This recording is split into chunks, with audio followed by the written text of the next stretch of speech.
a dark time of year, but I hope we can cheer you up with what I'm sure will be a very entertaining discussion by Damian Flanagan of the links between James Bond and Japan. And he's already started with You Only Live Twice, which is of course the James Bond book that is and film, which is essentially set in Japan. So it's dear to our hearts here at the Daiwa Anglo-Japanese Foundation, and I was just talking about this with Damian, but according to the film, in any case, James Bond actually studied Japanese at Cambridge, which makes him my senpai, and indeed your senpai.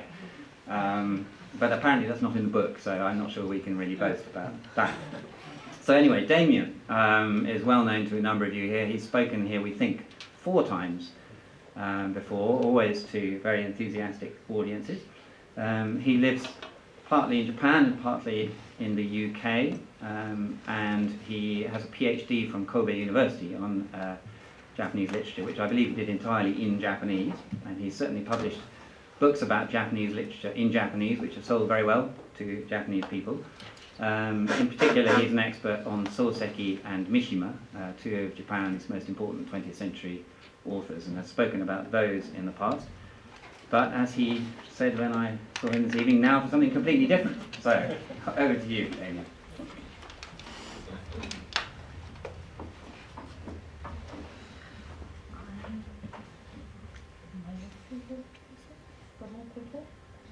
Okay, sure.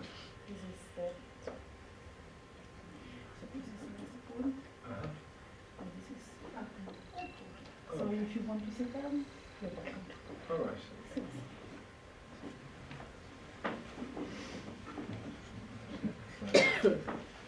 Good evening, everyone. Nice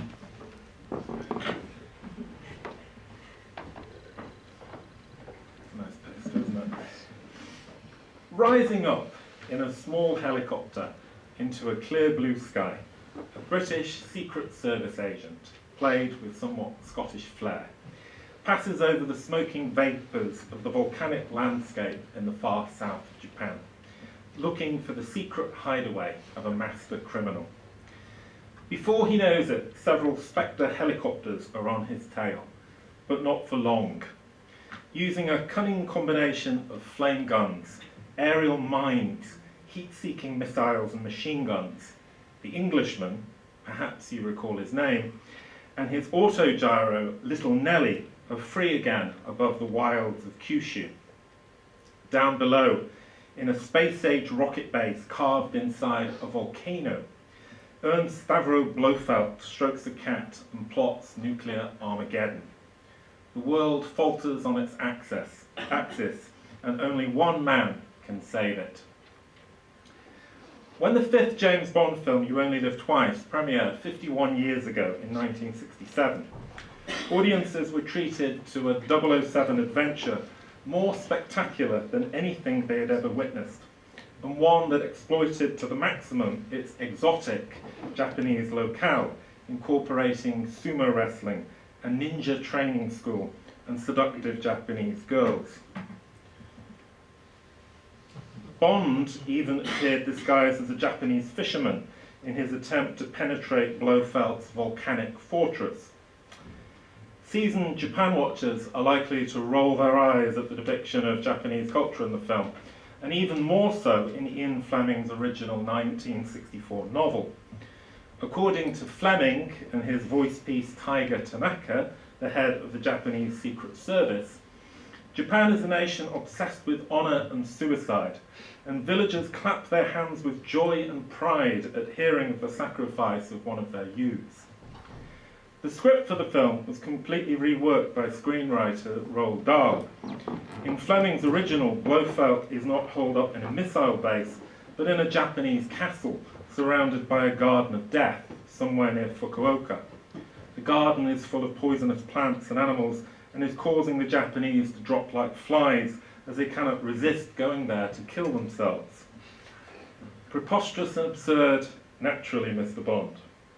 But what has remained little known to this day is that the novel holds the key to an even more extraordinary real-life story of international espionage that had a profound impact both on the course of World War II and the Cold War.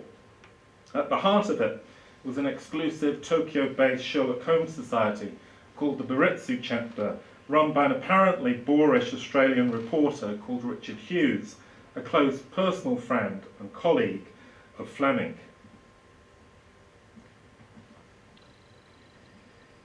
In the manner of a Bond film, I thought I would give you an action-packed pre-titled sequence. And you now have to imagine exotic dancers and collation images and the title song before we start the talk proper. Good evening, and it's great to be back here with you at the Daiwa Foundation. I'm going to be talking today about James Bond, but I must admit that this is not the type of thing I'm usually talking about. My chief speciality is literary matters, and particularly Japanese writers, so it's a little bit of a departure for me to be talking about the world of espionage, intrigue, and double agents.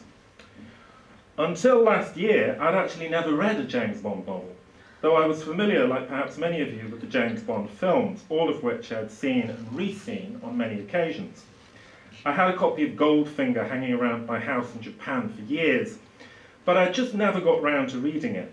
I'd vaguely assumed that the progression of the films resembled the unfolding of the novels, and was surprised to discover that the sequence of the films, which started with Dr. No in 1962 and continue to this day, and the sequence of the novels, which were published between 1953 and 1965, are radically different. But then something happened that got me very interested in the subject. I was scanning through my Facebook feed one day, and I happened to come across an article in the Tokyo Shimbun by a Japanese scholar in London called Takeshi Shimizu, who unfortunately can't be here tonight. I think he's in Italy. Takeshi is a great fan of Sherlock Holmes, and he's been doing research into a Sherlock Holmes society in Japan, which was founded shortly after the Second World War by an Australian journalist called Richard Hughes. Takeshi argued in this article that the Sherlock Holmes Society, known as the Beretta Chapter, may have been used by Hughes as a front for spying activity and a means of relaying information to MI6 during the American occupation of Japan. I thought this was a fascinating story, but I couldn't quite make sense of it at first. I mean, why would MI6 need to do covert spying during the American occupation? And why would they have an Australian person doing it for them? But I thought this was worth looking into a bit. And I researched Richard Hughes, pictured on the right here, and I discovered to my amazement that he was both a close friend of Ian Fleming and the model for the character Dicko Henderson, the head of MI6 in Japan, who appears in You Only Live Twice. In the film, incidentally, Dicko Henderson was played by Charles Gray, who would later go on to play Blofeld in Diamonds Are Forever. And he has a wooden leg and is bumped off almost immediately by a ninja assassin, as you would. But these were all changes made by Roald Dahl. In the original novel, Dicko Henderson has a very central role. So this led me to thinking about how the worlds of a secret Sherlock Holmes society in Tokyo and the world of James Bond in Japan might be connected. But before I explain that linkage, I'd just like to think a little bit about the connection between Japan and Ian Fleming, the creator of James Bond. I'd always tended to assume that Japan was just another exotic locale in the world of James Bond, another far-flung country that Bond drops into, seduces a few women, drinks a few martinis, blows up an enemy base, and gets out again. But in fact, Japan was always a unique presence in the world of James Bond. It is the fifth James Bond film, You Only Live Twice, that Bond is sent to Japan. And apart from a few brief scenes at the beginning, set on a British frigate at sea, the whole film takes place in one country, Japan. For Bond to stay rooted in one country for the whole film is very unusual. But the film was here echoing something unique about Japan that already existed in the books. In the novels, Bond's journey to Japan occurs at the very end of his sequence of adventures. In fact, You Only Live Twice was the last fully completed novel, which was published in the same year as Fleming died, 1964. The novel has a strongly elegiac air about it, We discover Bond at the beginning of the novel dogged with illnesses and visiting doctors and simply incapable of getting well. In fact, Fleming added at the front of the book a mock haiku, which he was even encouraged to satirically pretend had been written by Basho. You only live twice, once when you were born, and once when you looked death in the face. Bond, in short, was, like his creator Fleming, who had already suffered a major heart attack, feeling his age and profoundly aware of his mortality when he makes the journey to Japan and immerses himself in Japanese culture. Most of the book, indeed, is taken up with discussions of Japanese culture and attitudes. At the end of it, Bond, having suffered amnesia due to head injury during his battle with Blofeld, ends up living on a remote Kyushu island with his girlfriend Kissy Suzuki, and it seems he might stay there for the rest of his days. I think if you read You Only Live Twice, you get a strong feel that Japan had a particular meaning to Fleming as an otherworldly ultimate destination, utterly different to the Eurocentric colonial world with which he was familiar and had written so much about. It was a world for Fleming that was at once intriguing and mysterious, and yet which he held in the highest esteem. I think, though, to really gain a grasp of the position of Japan in Fleming's imaginative universe, you have to go back and start reading the early Bonds, which Fleming started publishing with Casino Royale in 1953. If you only know James Bond from the films, it can be quite surprising how relatively restricted the world of James Bond initially was. Casino Royale takes place entirely in England and France. The second Bond novel, Live and Let Die, takes him to America and Jamaica. The third Bond novel, Moonraker, takes place entirely in England, something which never happened in the films. In the fourth novel, Diamonds Are Forever, Bond is back in America. In the sixth novel, Dr. No, he's back in Jamaica. England, France, America, and Jamaica, where Fleming kept his writer's retreat of Goldeneye, and where he returned to every winter to pen his next novel. This is the world with which Fleming felt supremely comfortable. And journeying to these places was in the 1950s considered extraordinarily exotic and luxurious. Bond does not go to South America, Africa, or Asia, not yet at least. Yet within this relatively compact world, Fleming was always interested to introduce elements of the exotic, often in terms which today would be regarded as screamingly politically incorrect. In Dr. No, for example, Dr. No is German-Chinese and has a criminal army of Chinegros, people of mixed Chinese and African ancestry, working under him. Within this worldview centred on the Atlantic and the old colonial power of London, the rising power of New York and Washington, and the colonial outpost of Jamaica, Japan is quite simply the edge of the world, as far removed both in terms of physical space and culture from the Anglo-American sphere as it is possible to imagine.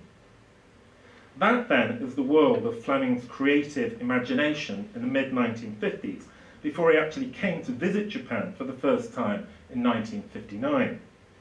But that does not mean that Japan did not cast a long-standing fascination over Fleming, nor that he was not intimately connected with the espionage activities being conducted by MI6 in Tokyo. You may know that Fleming worked for naval intelligence during the Second World War and oversaw many of Britain's covert espionage activities. After the war, he became foreign manager at the Sunday Times and in charge of newspaper correspondence around the world. This was an age in which newspaper correspondents very often doubled as spies for the security services back home. So Fleming was in charge not just of a newspaper reporter network, but of a spy network. He had men in Vienna, Berlin, Tangier, and other places. It would turn out that one of the most important spies for both Fleming and MI6 was the aforementioned Australian Richard Hughes. In You Only Live Twice, Hughes, in the form of Dicko Henderson, the head of the Australian Secret Service in Japan, is depicted as an amiable, hard-working, loudmouth bear of a man who acquaints Bond with the peculiarities and delicacies of Japanese culture. Yet to untangle the central position in this world of secrets and spies of Hughes and his Sherlock Holmes Society, the Beretta chapter, we need to begin the story in 1940, when the 34-year-old Hughes was a newspaper reporter in Sydney. As a child, Hughes had been a devoted fan of the Sherlock Holmes stories and boasted an encyclopedic knowledge of their contents. He even met his idol, Arthur Conan Doyle, in Australia and used to sign some of his own writings, Dr. Watson Jr. At a time when many of his newspaper colleagues were heading to Europe to cover Britain's struggle with Nazi Germany, Hughes opted to move to Japan. He entered a world seething with espionage activity, where the distinctions between foreign reporters and spies were paper thin. Among the press cohort in Tokyo, he became acquainted with Richard Sorge, pictured here, a German reporter whom he assumed to be nothing more than the hateful Nazi he appeared to be, strutting about imperiously while Britain and the British Empire appeared to be on their knees before the German military machine. What neither Hughes nor anyone else suspected in 1940 was that Sorge was one of the greatest spies in history, an agent of the Soviet Union controlling a ring of 16 communist spies in Japan. Through his friendship with the German ambassador and his wife, and his access to top-secret material in the German embassy in Tokyo, Sorge was able to warn Moscow first of the imminent German invasion launched in June 1941, a warning foolishly ignored by Stalin, and then, crucially, that Japan would not follow Germany in attacking the Soviet Union, but was intent instead on sweeping south and invading Southeast Asia. It was this vital information that allowed the Soviet Union to confidently transfer its Siberian units to the defense of Moscow, and, it was thought, turn the course of the war. I should just mention here that the significance of Sorge and his spy ring have been hotly disputed over the years. It has been more recently claimed that the Soviet Union had cracked Japanese naval codes and so had access to top-secret information in that way also. There have also been furious debates about the significance of the Siberian units at the Battle of Moscow. But putting all that aside for the moment, in the 1950s and 60s, it was widely felt that Sorge had almost single-handedly turned the course of the Second World War. He was referred to by Fleming as, quote, the most formidable spy in history, and he was a source of lifelong fascination to Richard Hughes. What absolutely intrigued Hughes about Sorge was not just how completely he and everyone else had been taken in by his pretense of being a Nazi, but how the German embassy could have possibly given him such free rein. They must have known, Hughes speculated, that Sorge had lived in the Soviet Union, but if so, the only way they could have trusted him was if they believed he was their double agent, pretending to spy for the Soviet Union, but actually working for the Germans. Hughes then concluded that Sorge must have been a triple agent, believed by the Germans to be their double agent, but actually working for the Soviets all along. Confused you will be. You can incidentally see in such circumstances why Stalin was so initially skeptical of some of the intelligence information he received. But you can already see here the extraordinary apprenticeship on the art of being a spy, of being a double agent and indeed triple agent that Richard Hughes gained from his contemplation of Richard Sorge. But anyway, almost immediately after Sorge had passed on his key information to the Soviet Union in 1941, he and his entire spy ring were exposed and arrested by the Japanese secret police, the Kempeitai, and Sorge was, after 3 long years in prison, executed.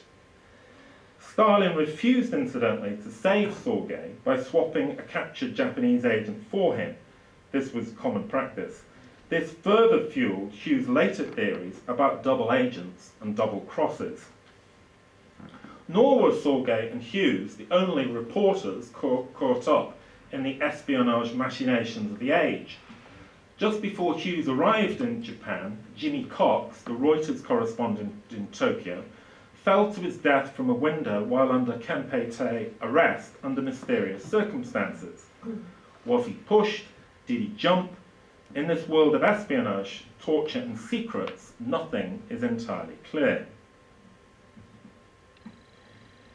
After less than a year in Tokyo, Hughes, sensing the imminence of war with Japan and keen to alert Australia and America to the danger, packed his own notebooks full of sensitive material and headed back to Australia at the beginning of 1941. Hughes then spent the war years in Australia and America briefing the Allies on what he had learnt about Japan from his time there in 1940. So by the time the war was over, Hughes was already fully aware of the importance of espionage activity and ready to return to Asia. I should just point out, by the way, that Hughes had an interesting family setup. He'd been married with a child in Australia before the war, but his first wife had committed suicide with cyanide, and he had entrusted his son to be looked after by his grandparents. This was a setup he now resumed after the war, having only a distant relationship with his son in Melbourne, who would grow up to become a famous jazz pianist in Australia. And he in turn would have a daughter called Krista Hughes. I don't know if we've got any Australians in, but if you're Australian, you probably know the Hughes family, who is a well-known and fairly bawdy singer in Australia. So the Hughes family would have this separate history in Australia, while Richard Hughes resumed his career in far-flung Asia as renowned foreign correspondent and spy. When the war ended, Hughes returned to live in Japan, now under American occupation, and became manager of No. 1 Shimbun Alley, a rowdy foreign correspondence club situated next to the residential wing of the Soviet embassy. The club was the meeting ground of reporters, former soldiers and spies, many of whom conducted illicit liaisons in its bedrooms. I must just tell you, by the way, that in November, when I was in Tokyo, I spent quite a lot of time in the Tokyo American Club, which is this incredibly opulent private members club in Azabudai next to Tokyo Tower. It's the type of place frequented by rich expat business executives and their families. But I suddenly noticed that this Tokyo American Club was at the back of the Russian embassy and directly overlooking it. And then I realised that I must be in exactly the same place as Richard Hughes' Foreign Correspondence Club, that centre of spying activity immediately after the war. Now, things got interesting in 1948 when the Cold War deepened over the Berlin airlift, when the Soviet Union blockaded West Berlin in an attempt to prize it from Allied control.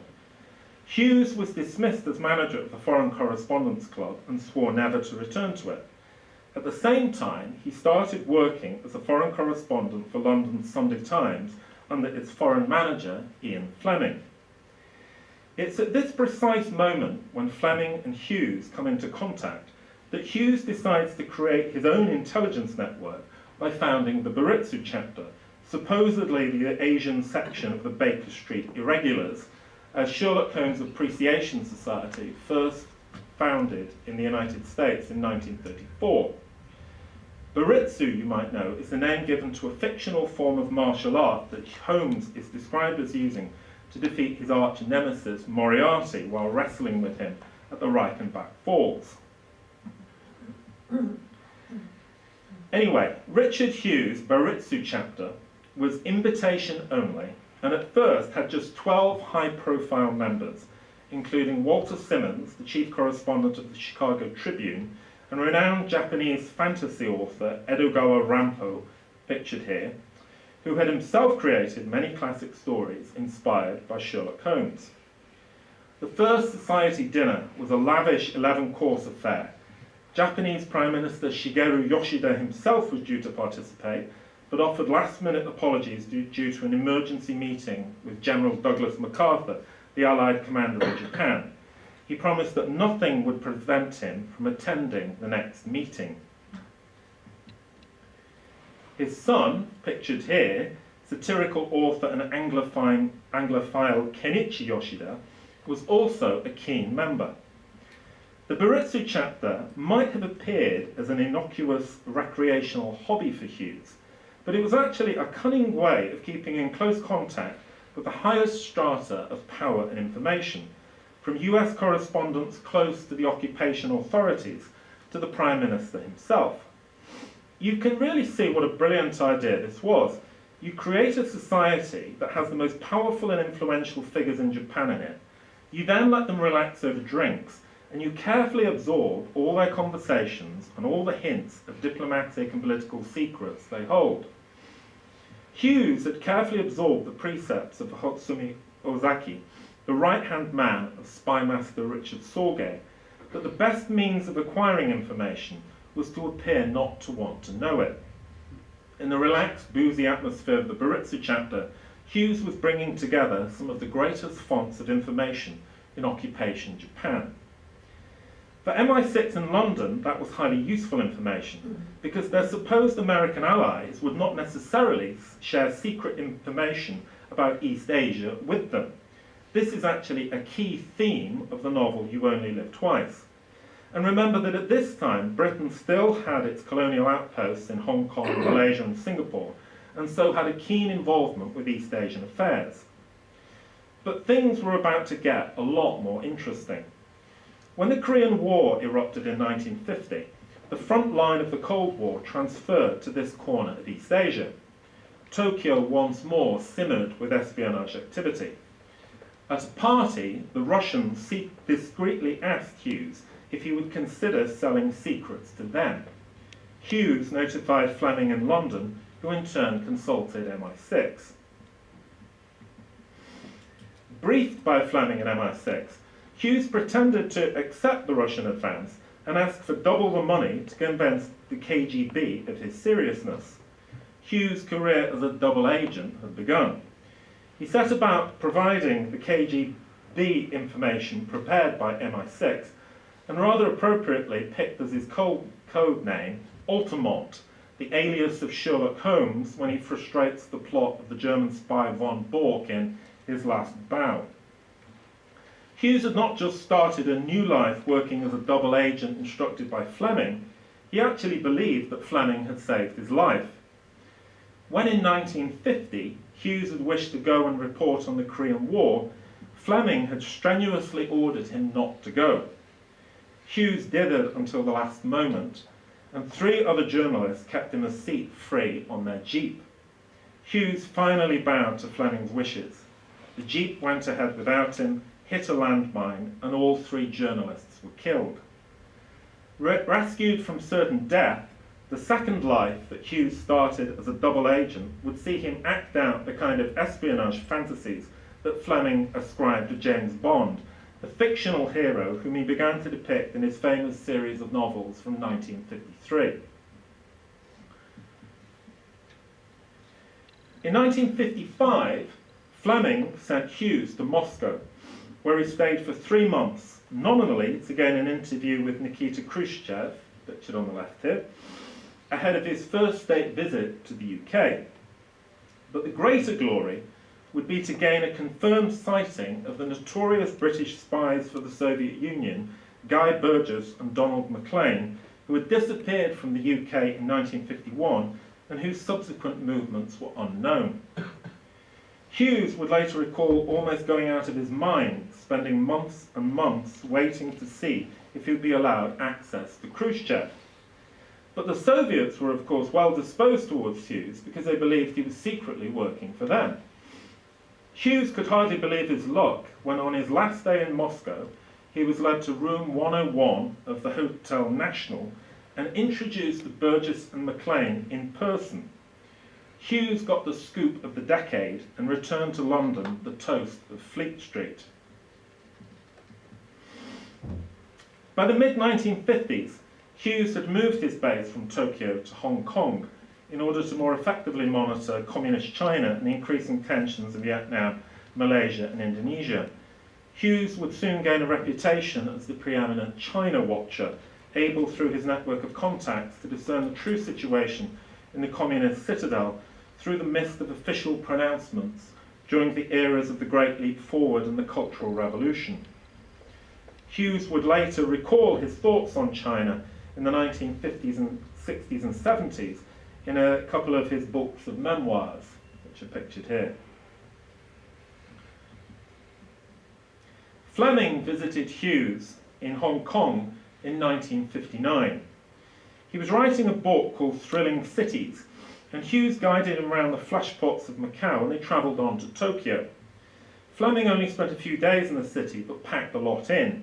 He and Hughes had lunched at Frank Lloyd Wright's famous Imperial Hotel in Tokyo with Somerset Maugham, himself one of Britain's most famous literary spies, who had tried to turn the course of the Russian Revolution.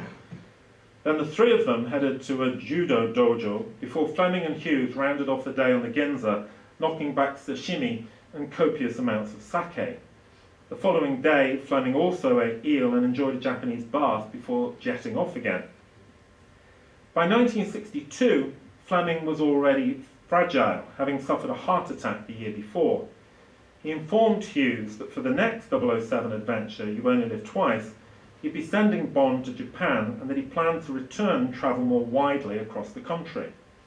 Hughes gave considerable thought to the 2-week tour he prepared in first-class accommodation. Just think about that for a moment. If you were charged to show Ian Fleming Japan in just 2 weeks and knew that wherever you took him would turn up in the next Bond novel, where would you take him? The answer is, they first travelled from Tokyo to Gamagori in Aichi Prefecture and took a hydrofoil across the Mikimoto's pearl factories in Mie, where Fleming observed the Amma girls diving for pearls. In the novel, Bond's love interest, Kissy Suzuki, would be an Amma diver. Then they travelled on to the Grand Shrine of Ise. They next moved on to Kyoto, where Fleming showed a keen interest in the Shimabara former courtesan's house. Fleming, being Fleming, counted the bedrooms. And in the Jinya house in Nijo, with its nightingale floor warning of approaching assassins. Hughes described it as, quote, a house of secret corridors and sudden death. They then journeyed down the inland sea to the onsen spa of Beppu in Kyushu.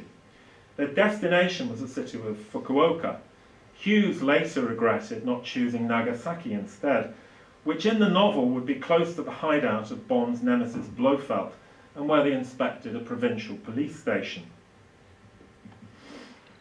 Hughes and Fleming were accompanied by Hughes' friend, Torao Saito, whom Hughes described as, quote, a distinguished editor, photographer, and architect.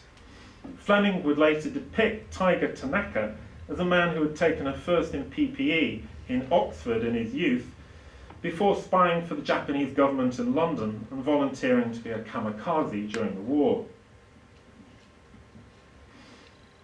Fleming gorged on plates of oysters, smoked cigarettes elegantly from a holder, drank bottles of bourbon he had brought with him. Scotch was bad for the heart, he told Hughes, but bourbon relaxed the cardiac muscles. I really want to believe that's true. He and Hughes once more drank prodigious amounts of sake. He warned Hughes and Saito in advance that they would be appearing in the novel, which he wrote during that winter at his Golden Eye retreat in Jamaica.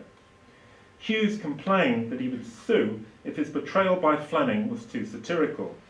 You do that, reported Fleming, and I will tell the truth about you.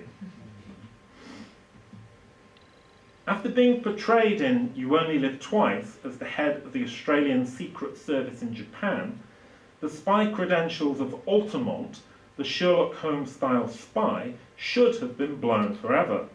However, Hughes brushed it aside and breezily continued with his mixture of star reporting, espionage, and Sherlock Holmes celebrations from his base in Hong Kong, where he established himself, in the words of a former employee of MI6, David Cornwall, as, quote, a journalistic Eiffel Tower. Cornwall was better known as spy writer John le Carré, and would openly depict Hughes in the guise of Old Craw, a Hong Kong-based MI6 operative in The Honourable Schoolboy of 1977, the sequel to Tinker Tailor Soldier Spy. Please do read this novel. The portrait of Richard Hughes in it is almost as memorable as You Only Live Twice. Still, Hughes refused to admit that he was actively involved in espionage, despite being outed by two of the world's most famous spy authors. When asked why he kept being depicted as a spy, despite claiming to be nothing more than a journalist, Hughes would wink and go into his habitual mocking faux archbishop mode, claiming he could only admit to certain things inside a confessional. The ever colourful and enigmatic Hughes died in 1984. He had aspired to be a second Sherlock Holmes, but through his founding of the Beretta chapter and his double life as the Holmesian spy ultimate, Hughes played a key role in the world of Cold War espionage.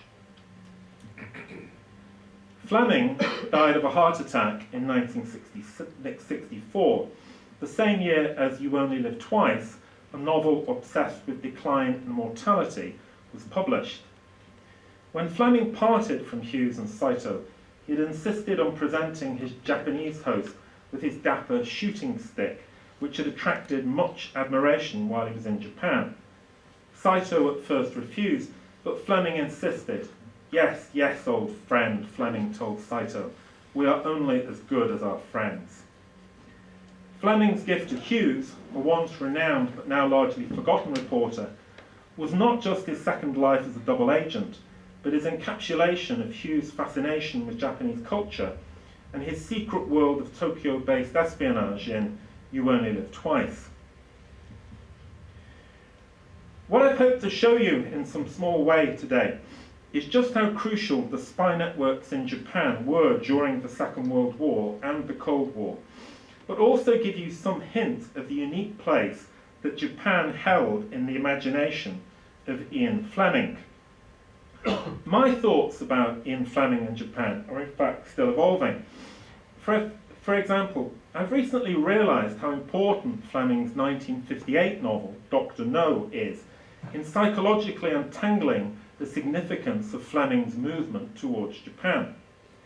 This novel is set in Jamaica, one of Britain's oldest and most important colonies that Fleming deeply loved, at a time when it was still part of the British Empire. Yet at the beginning of the novel, Fleming first entertains the idea that the colonial order may one day come to an end. However, Fleming did not anticipate that it would ever happen so quickly.